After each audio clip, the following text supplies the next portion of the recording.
Estamos compartiendo el libro de los Hechos, Hechos de los Apóstoles. Y ya se ha compartido los dos primeros capítulos, el capítulo 1 y capítulo 2. Y resumiendo un poco lo que se habló en las dos últimas predicaciones, podemos conocer de lo que se habló sobre la venida del Espíritu Santo, lo que pasó en Pentecostés, donde todos los que estaban presentes fueron llenos del Espíritu Santo. Fue un evento tan grandioso, maravilloso y poderoso. Era una promesa que Dios había dado desde hace muchos años atrás. Y lo que pasó en Pentecostés fue la promesa que se cumple, de que un día iba a llegar el Espíritu Santo y quedarse aquí con nosotros. Y eso es lo que pasó en Pentecostés. Pero luego, ¿qué pasó? Todos los que fueron llenos del Espíritu Santo comenzaron a predicar. Y Pedro, un hombre de Dios, un apóstol, lleno del Espíritu Santo, predica por primera vez y se convierten 3,000 personas. ¿Cómo Dios comienza a obrar a través de su palabra? Y la semana anterior el pastor Carlos nos predicaba sobre las características de la iglesia primitiva. Cómo ellos se mantenían en oración, perseverando en la doctrina de los apóstoles.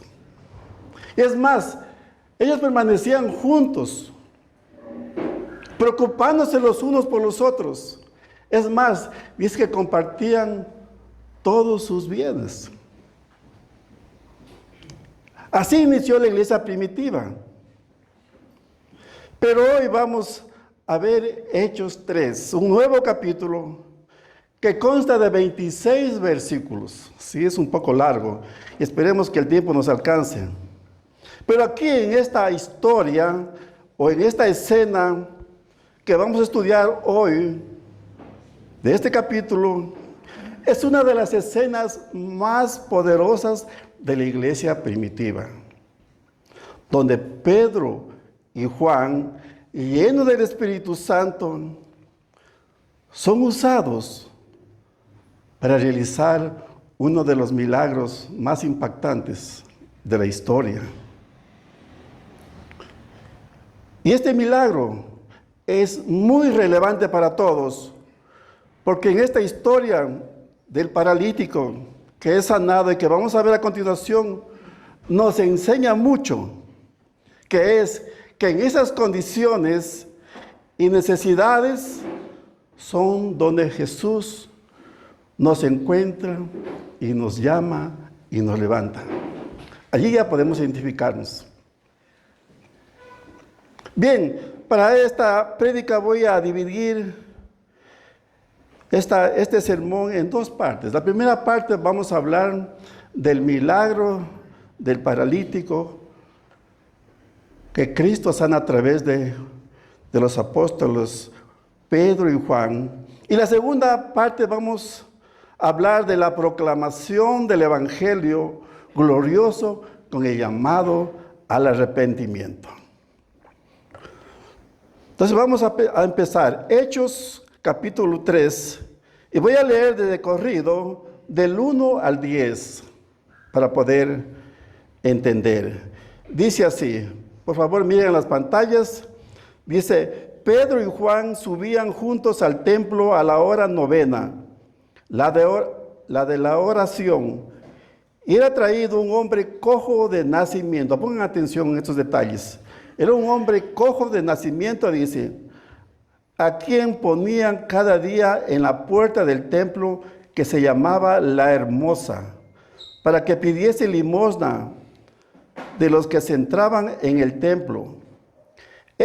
Cuando vio a Pedro y a Juan que iban a entrar en el templo, les rogaba que le diesen limosna. Pedro con Juan, fijando en él los ojos, le dijo: míranos.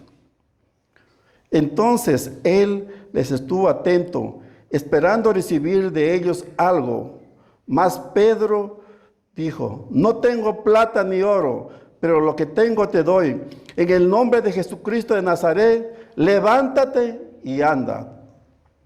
Y tomándole por la mano derecha, le levantó, y al momento se le afirmaron los pies y tobillos. Y saltando se puso en pie y anduvo y entró con ellos en el templo, andando y saltando y alabando a Dios. Y todo el pueblo le vio andar y alabar a Dios, y le reconocían que era el que se sentaba a pedir limosna a la puerta del templo La Hermosa, y se llenaron de asombro y espanto por lo que había sucedido. Eso dice Hechos 3 al inicio. ¿Qué dice primero? Que Pedro y Juan subían al templo a orar. Bien, los israelitas tenían 3 horas específicas para ir a orar todos los días en el templo. Y estas horas eran 9 de la mañana, 12 del día y 3 de la tarde. Aquí el texto dice a la 9ª hora, es decir, a las 3 de la tarde. Entonces, Pedro y Juan subían al templo a las 3 de la tarde. Pero ¿qué pasa? En la puerta del templo, que se llama La Hermosa, se encuentran con este hombre que era cojo de nacimiento. Miren, en Hechos 4, más adelante, dice que este cojo tenía más de 40 años. Imagínense esto. Un cojo de nacimiento que pedía limosna todos los días en la puerta del templo por más de 40 años. Bueno, y también quiero, aclarar por qué dicen en la puerta La Hermosa. Pues realmente era una puerta hermosa, muy bonita.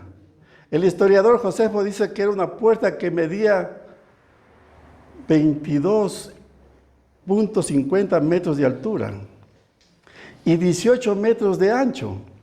Y era de bronce. Y que para abrirla y cerrarla necesitaban varios hombres. Entonces, era una puerta muy hermosa, muy costosa. Y era una de las puertas que tenía el templo. Y allí está este hombre todos los días. Pero yo quiero que entendamos, mis queridos hermanos, en aquellos tiempos, ser paralítico era estar condenado. Tener una vida llena de limitaciones, sin esperanza. Recuerden que en ese tiempo no había seguridad social, no lo habían como hay ahora. No había instituciones que se encarguen de cuidar y de proteger a los discapacitados. En aquel tiempo, un paralítico dependía totalmente de la piedad de otros. Por eso dice que este cojo era llevado a la puerta del templo. Entonces nos imaginamos que los amigos, las familias lo llevaban, porque él no podía movilizarse por su propia cuenta. Y allí estaba todos los días pidiendo limosna. Así es que este hombre por décadas tuvo que pasar esta vida dependiendo de la compasión ajena. Pensemos esto, ¿qué pasaría si nosotros tuviéramos un hijo en esas condiciones? Dios no lo permita. Todos los días este hombre, con la misma necesidad, viviendo la misma rutina, sin ninguna esperanza, que a lo mejor algún día diga, bueno, algún día voy a sanarme, algún día voy a poder caminar, voy a poder jugar. No podía. Es más, ni siquiera podía entrar dentro del templo. Solo se quedaba y llegaba hasta la puerta. Es decir, este hombre estaba físicamente y emocionalmente paralizado.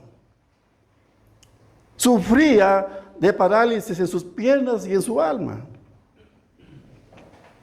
De manera que al entrar al templo, Pedro y Juan entran y lo que hace este cojo es pedirle una limosna a Pedro. Escuchen bien.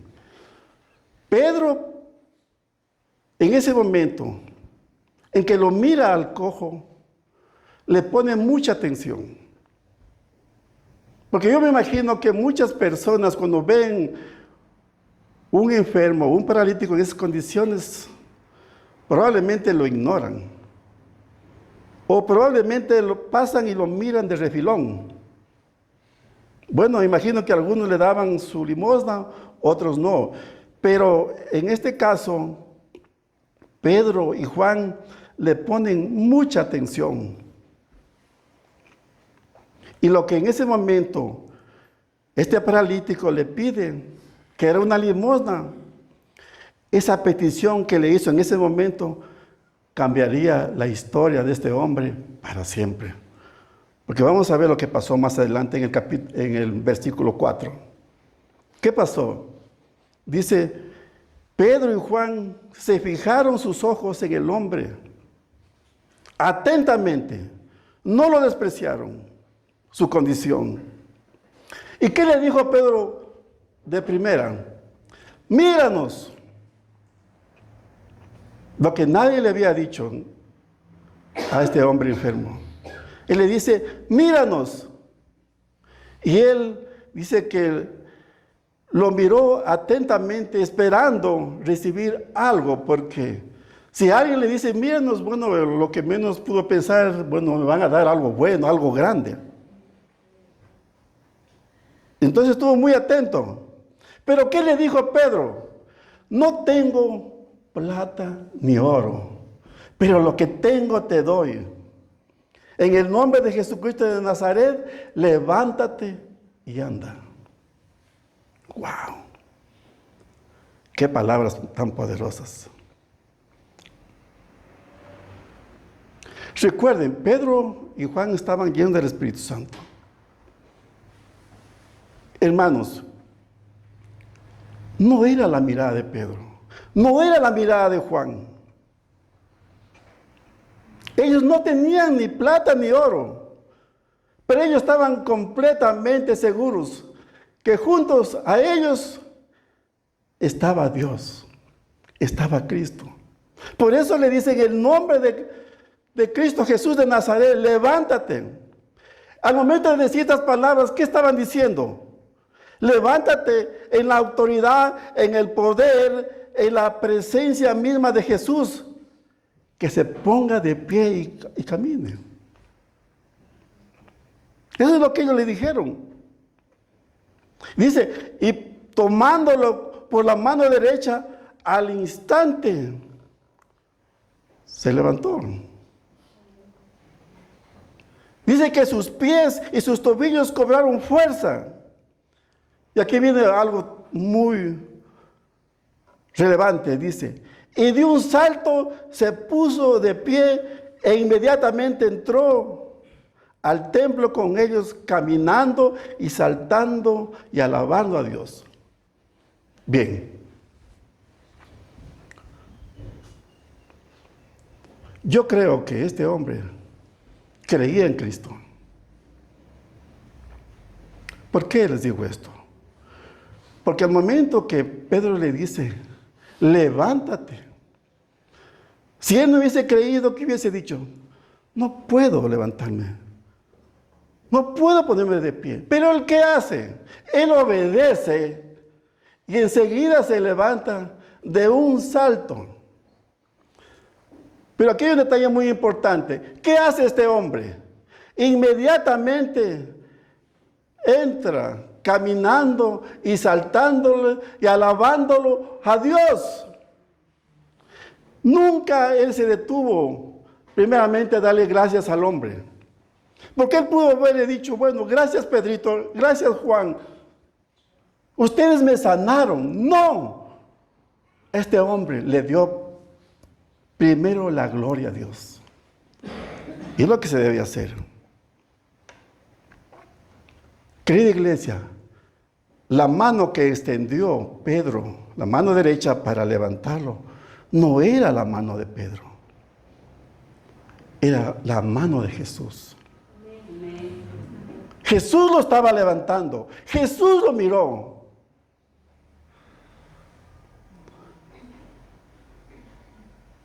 Bueno, realmente en ese momento era la mano de Pedro, pero el poder era de Jesús. Y ese poder era tan poderoso que al instante los pies y los tobillos del cojo recobraron fuerzas y se levantó de un salto. Ahora, ¿por qué insiste Lucas en este detalle que el cojo se levantó de un salto? Bueno, es probable que Lucas quiere mostrarnos y hacer evidente la magnitud del milagro. Era algo impresionante, algo que realmente, si uno mira eso, no se lo podía creer. ¿Cómo es posible que un paralítico de años, de más de 40 años, porque alguien le dijo en el nombre de Jesús, levántate, y se levante, totalmente recuperado? Todas esas partes afectadas dice que recobraron fuerzas. Y recordemos que Lucas era médico. Él sabía que esto científicamente es imposible que suceda. Eso no puede pasar. Cualquier enfermo, cualquier paralítico puede someterse a una cirugía. Sí, puede someterse y a lo mejor puede curarse. Pero nunca se va a recuperar en un instante, en un abrir y cerrar de ojos. Eso no puede pasar, eso es imposible. Por eso Lucas, que él sabía que era médico, eso no podía suceder, pero sucedió. O a lo mejor también Lucas estaba haciendo alusión a una profecía que se había dicho en el Antiguo Testamento, en Isaías 35, versículos 5 y 6, donde dice: entonces los ojos de los ciegos serán abiertos y los oídos de los sordos se abrirán. Entonces el cojo saltará como un ciervo y cantará la lengua del mudo, porque algunos serán cavadas en el desierto y torrentes en la soledad. Ahí está cumpliéndose esta profecía que dice, y los cojos saltarán. Probablemente Lucas estaba haciendo alusión a esta profecía y se estaba cumpliendo. Es más, toda la gente que estaba en el templo ya habían visto lo que Jesús hacía, milagros cuando él estaba aquí en la tierra. Ellos habían visto que muchos sordos escuchaban, paralíticos se levantaban, en fin, muchos milagros estaban pasando. Y ahora miran, por primera vez, un milagro de esta magnitud a través de Pedro y Juan. Lo miran a este paralítico que ellos lo conocían totalmente de años, que de pronto está saltando como una gacela, exactamente como lo dice en Isaías. Esto impacta. El hombre no puede hacer eso, pero Cristo sí. Él es el que puede levantarnos verdaderamente por su gracia y su amor. Él lo puede hacer. Él no puede permitir que esto suceda. Es más, este hombre no necesitó muletas físicas, ni meses de recuperación, no necesitó terapias. En un instante, Cristo lo sacó de su postración. En un instante, le dio nuevas fuerzas, le devolvió su dignidad como ser humano y cambió su corazón. Porque no solamente hizo el milagro, sino se convirtió en un verdadero adorador. Es lo que hizo él.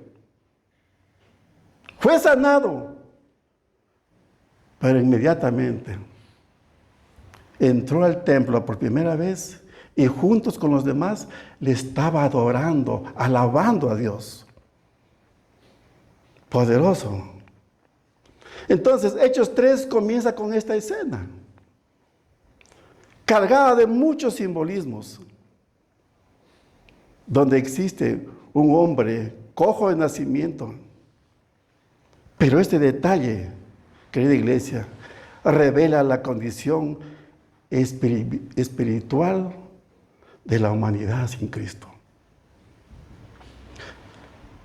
Todas las personas sin Cristo están en esta condición, cojos, paralíticos, que no pueden hacer nada por su propia cuenta.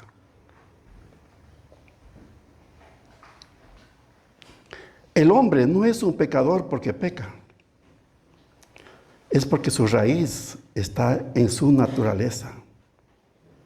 Pero basta una mirada de Cristo para transformar más que todos los esfuerzos del hombre que uno se puede realizar. Una mirada fija en nosotros y Cristo nos levanta y nos saca de esa postración donde nos encontrábamos inválidos. Así es el hombre sin Cristo. Pero gracias a Dios, en nosotros, que somos ya un pueblo escogido, ya hemos sido levantados por Cristo, porque Cristo nos estiró la mano y nos levantó.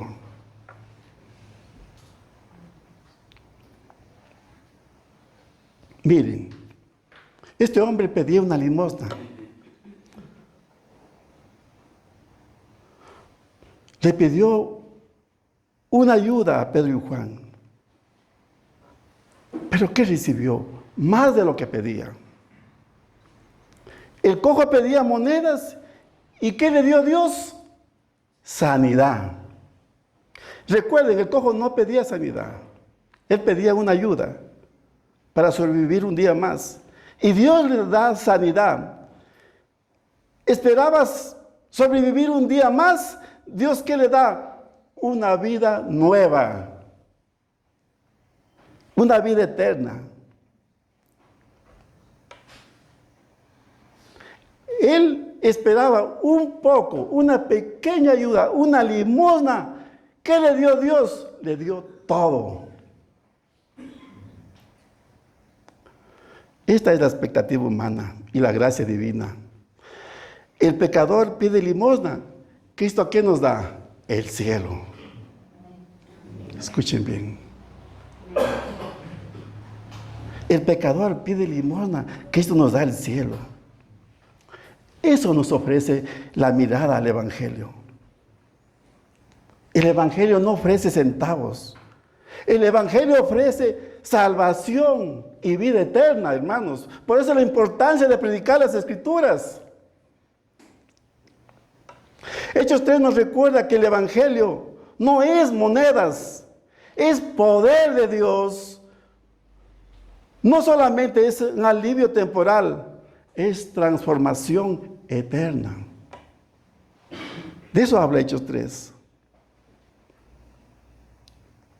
Mientras el cojo pedía solo moneditas, pero le ofrece aquello que el dinero no puede comprar. ¿Qué le dio? Restauración, sanidad.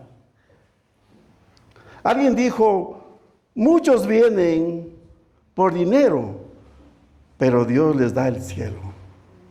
Y esa es la verdad, hermanos.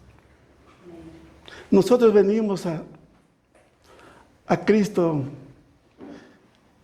sin esperanza,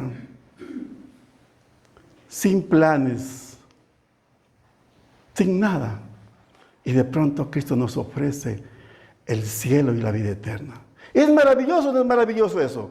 Claro que sí. Así somos nosotros. Cuando Pedro le dice al paralítico, en el nombre de Jesús, levántate y anda, esta palabra no es solamente para ese hombre, es para todos nosotros. Para todos aquellos que están paralizados por el pecado, porque el mundo está paralizado por el pecado y necesita escuchar esta palabra.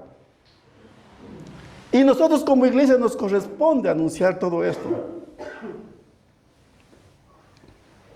El mundo pecador necesita que alguien le predique y le diga, como dijo Pedro y Juan, en el nombre de Jesús, levántate, sale de esa postración, cree en Jesús,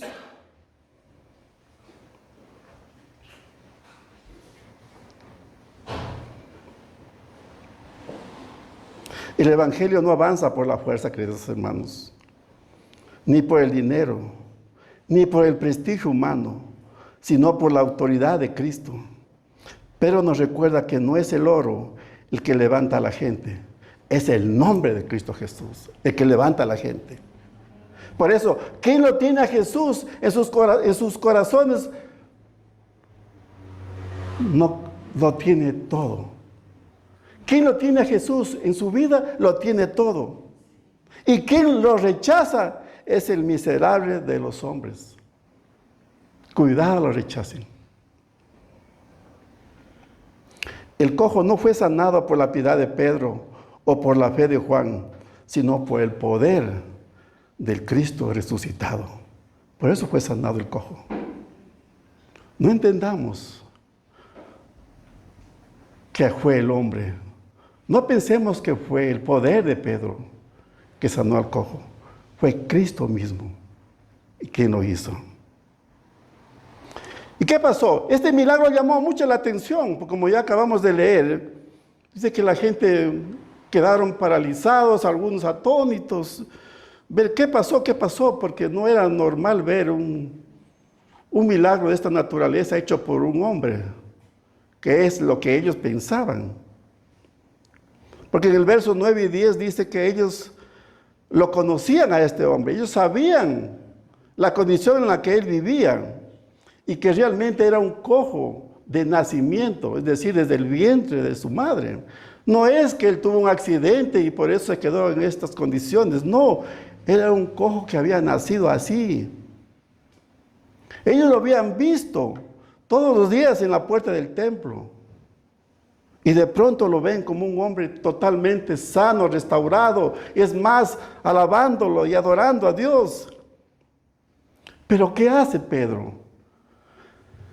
Pedro aprovecha la oportunidad para mostrarle a la multitud, porque había muchísima gente, cómo este milagro apunta al Evangelio. Porque de eso se tratan las señales y los milagros. Todo apunta al Evangelio.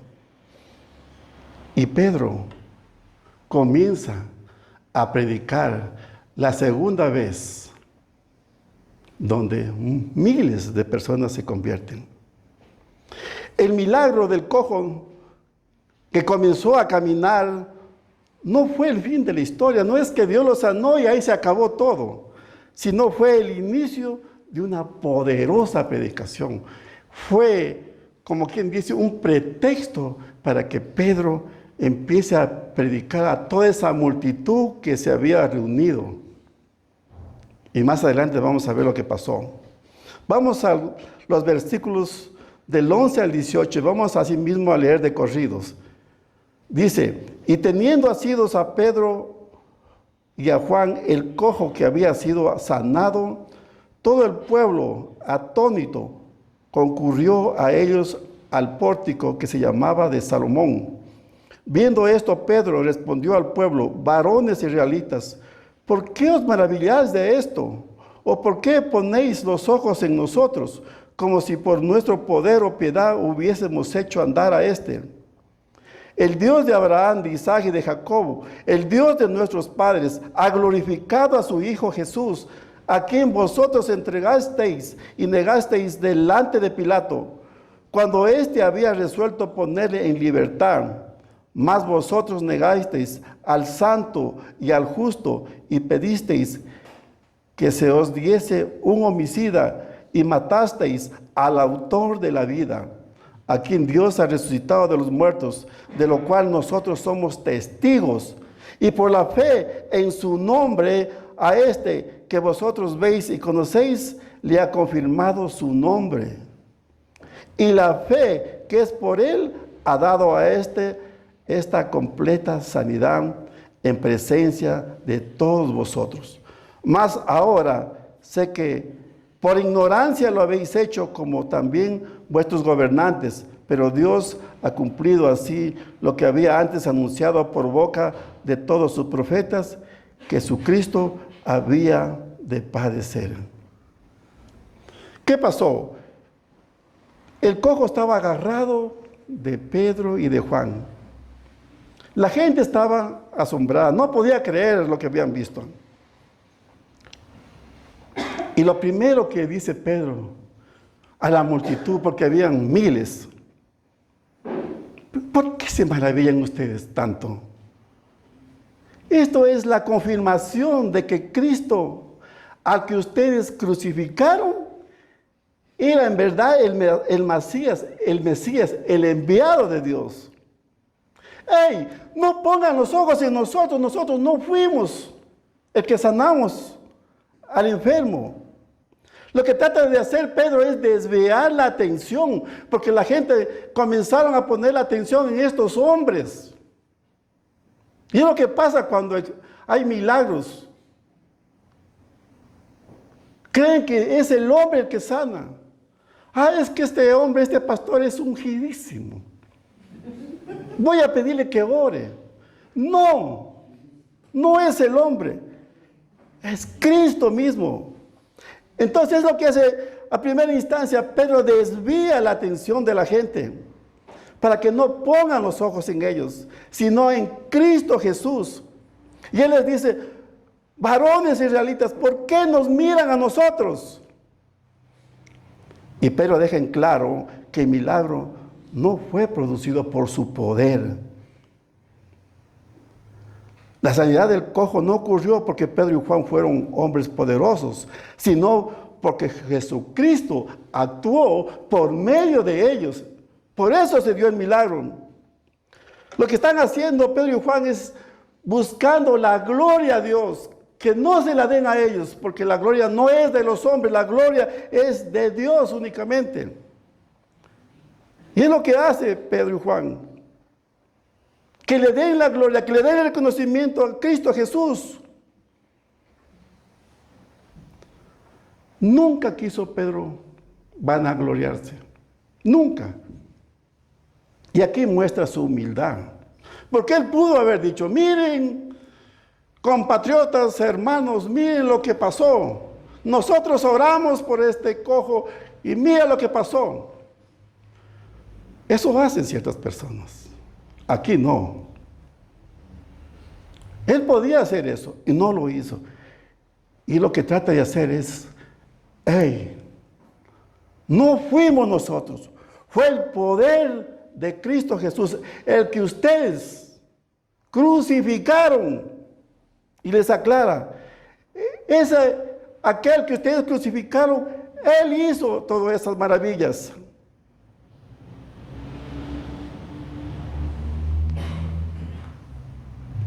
¿Saben una cosa?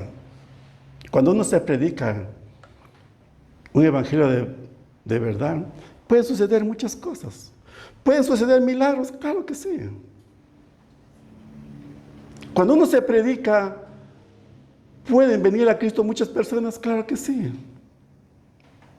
Porque está el Espíritu Santo. Y es Él el que convence de pecado, de juicio y de justicia, dice. Entonces la obra no es de los hombres. La obra es de Dios.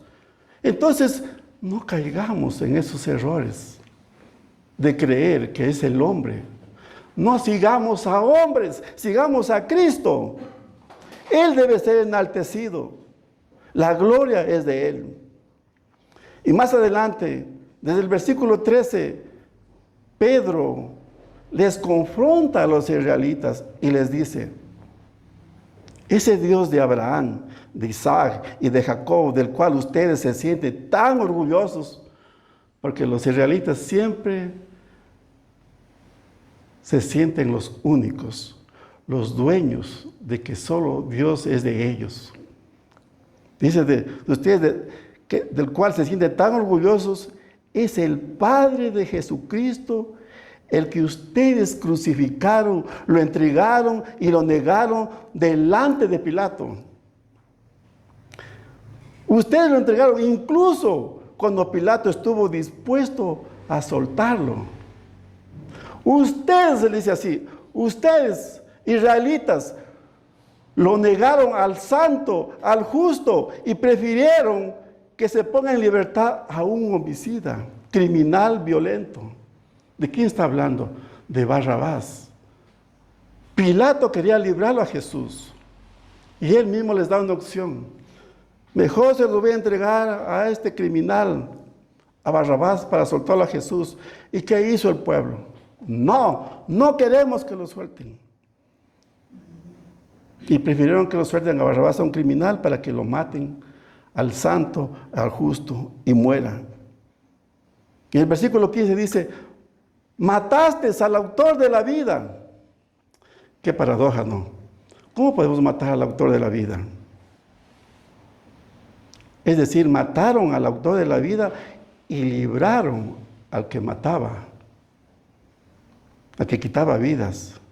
Pero al mismo tiempo le dicen, ok, pero no se preocupen, porque Dios lo resucitó.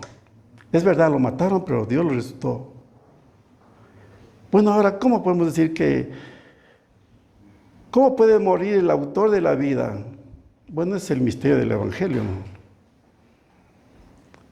El único que da vida en su naturaleza humana se sometió a la muerte. Nadie le quitó la vida a Jesús.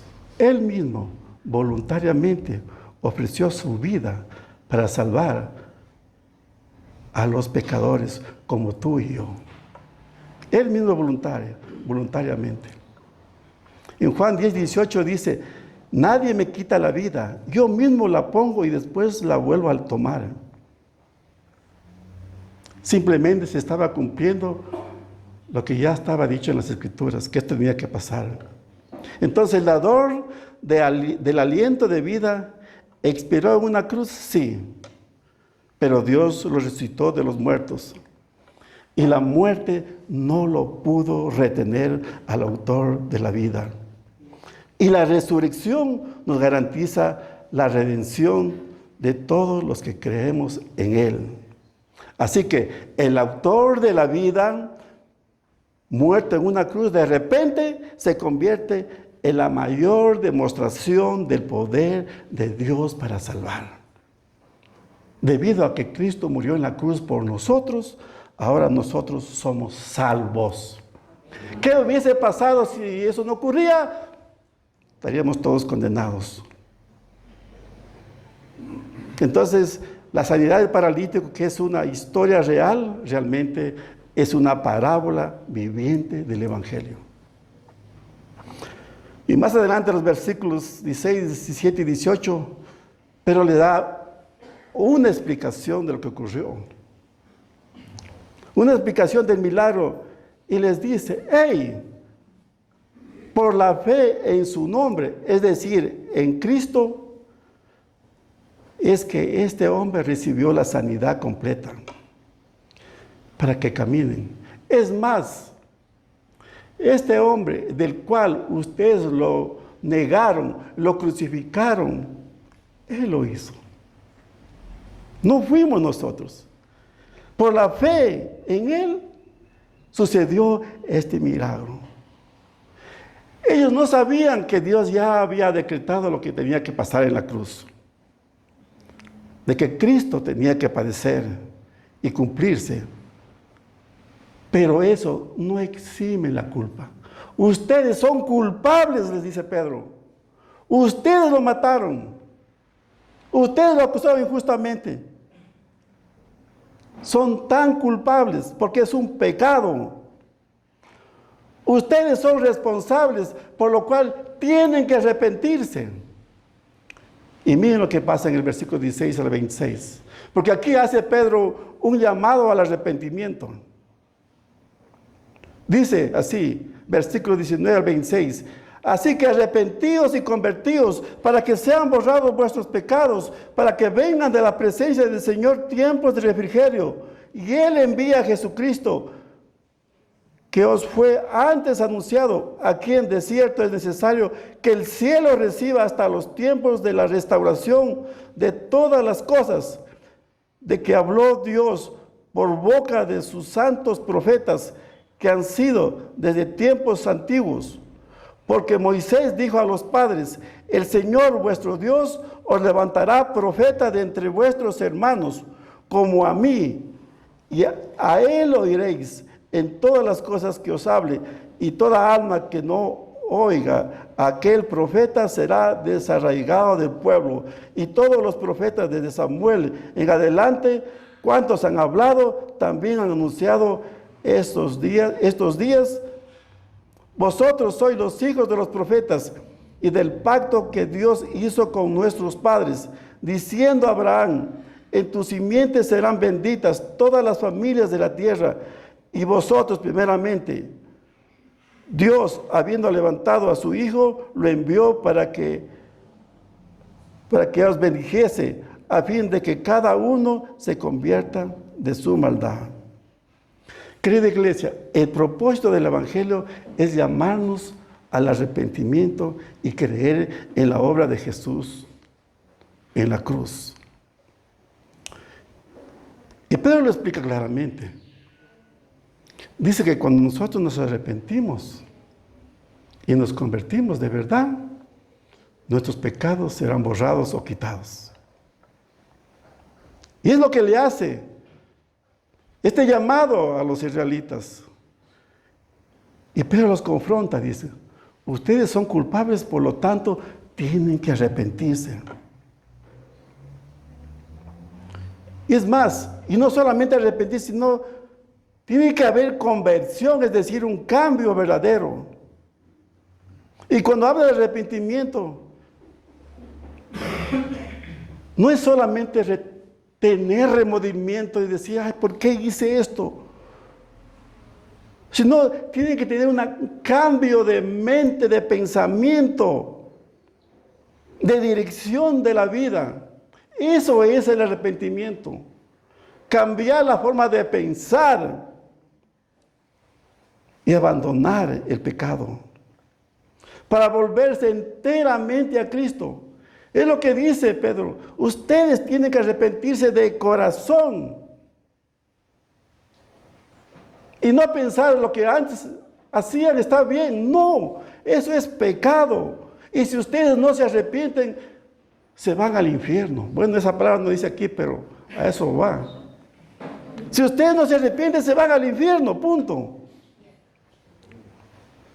El arrepentimiento verdadero no es solamente lamentarse por el pecado, es odiar el pecado. No solamente es llorar por haber caído, sino levantarse para nunca más andar por el mismo camino. Es lo que le está diciendo Pedro. Es más, Pedro le dice, si ustedes se arrepienten y se convierten de verdad, todos sus pecados serán borrados completamente. Todos los pecados que ustedes habían cometido antes, ahora y después serán eliminados. Su hoja de vida quedará completamente limpia, blanca, sin ninguna culpa o pecado. Pero arrepiéntase de corazón. Dios no tacha los pecados, los elimina, los borra completamente. Entonces, cuando nos arrepentimos y nos convertimos, ya no hay pecado. ¿Y qué sucede luego? Dice, en la presencia de Dios hay refrigerio.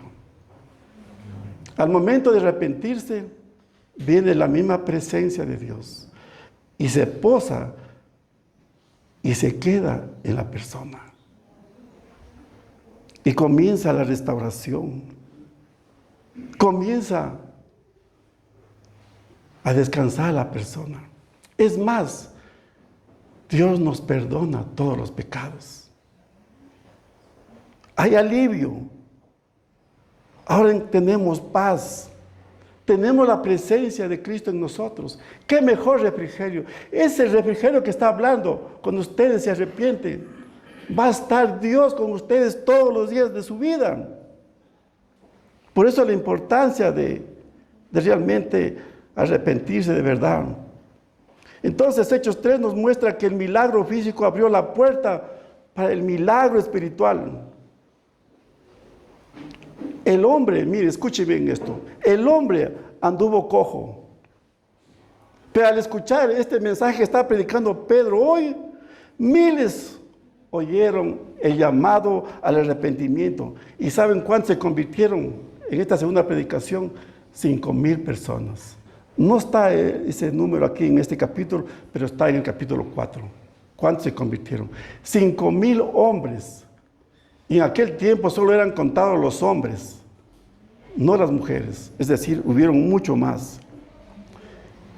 Y en el versículo 20 en adelante, Pedro les habla sobre el futuro cuando Cristo venga por segunda vez y les dice, ok, cuando Cristo venga habrá cielo nuevo, habrá tierra nueva, pero ya ha comenzado ese cambio, esa transformación. Porque ustedes israelitas ya son apartados para Cristo Jesús. De manera que la muerte que tuvo que pasar Jesús no fue un accidente, fue el cumplimiento eterno del plan soberano de Dios. Ya los profetas les dicen, ya habían anunciado antes que el Mesías debía de sufrir, pero eso no crean que fue un accidente, eso no fue un plan B. Eso tenía que pasar para que ustedes sean restaurados completamente. Y cuando Él venga, la obra se completará. Y Pedro concluye su predicación afirmando que Dios envió a su Hijo para bendecir a este pueblo, apartando de cada uno de sus maldades. Es decir, el Cristo prometido no solo vino para cumplir promesas, sino vino para transformar vidas, es decir, rescatar a pecadores, darles un nuevo corazón y una nueva vida. Y Pedro les recuerda esta promesa que creo que todos la conocemos, que Dios hace un pacto con Abraham y le dice que en él serán benditas todas las familias de la tierra. Y este pacto, esta promesa se cumple cuando Cristo vino aquí.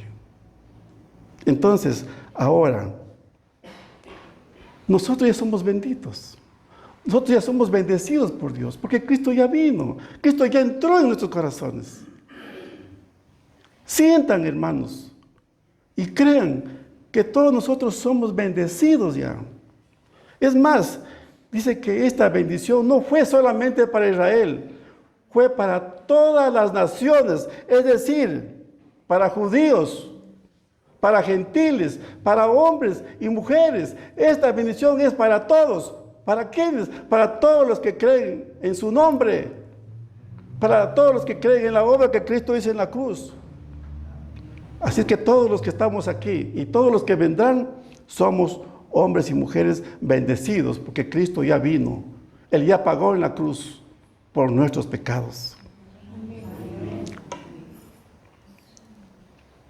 Entonces, gracias a Dios, nosotros, por su misericordia, por su gracia, estamos aquí, bendecidos por Dios y seguros de que todo aquello que nos espera es mucho más grande y maravilloso de lo que vivimos hoy en los cielos. Ponte de pie.